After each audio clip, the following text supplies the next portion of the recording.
Question from Caroline Smith, who writes, I've heard folks on your podcast mention how Wall Street has an inherent conflict of interest when they issue analyst reports and price targets for stocks. Where should I go to get information I can really trust when I'm doing research outside of the Motley Fool, that is? Thanks very much.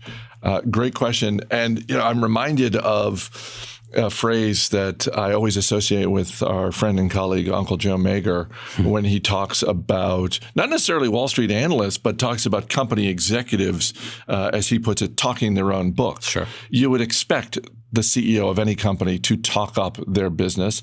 And it's not to say that analysts on Wall Street don't, are being disingenuous when they say, this is why I like this company, this is why I don't like this company. But yeah, there are absolutely conflicts of interest when analyst from Wall Street firm X is saying, I love this stock. And meanwhile, the analysts, on the sell side are really pushing the stock as well. But anyway, to the question that Caroline posed, where do you go for research?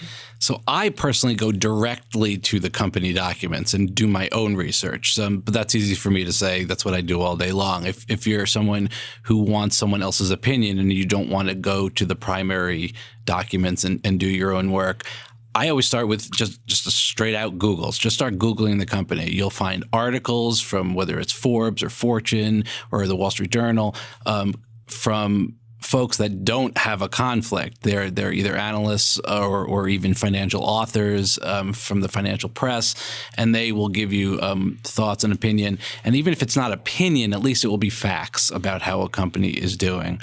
Obviously, the fool, as the question says, but we do have competitors that don't have conflicts. I'll throw out one because I'm not in the business of helping our competitors, but Morningstar is a company that we trust around here to look at a research report and to get advice that is not conflicted. It's not free; it's expensive, and not everybody wants to pay for that level of research. But there are some folks out there that do independent research, and those are the folks that are typically not associated with an investment bank.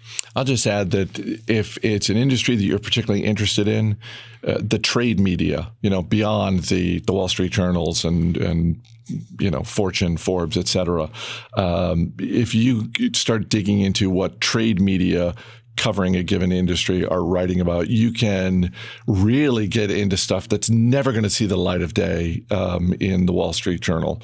For me, it's always enlightening to look at the restaurant trade publications because you almost hear about stuff before it really makes its way to the mainstream media. Excellent point. And in fact, a lot of the trade media is free because it's advertising supported. So you could get your hands on a lot, whether it's telecom or food or restaurants, lots of different industries, a lot more information than you would actually think you can for free.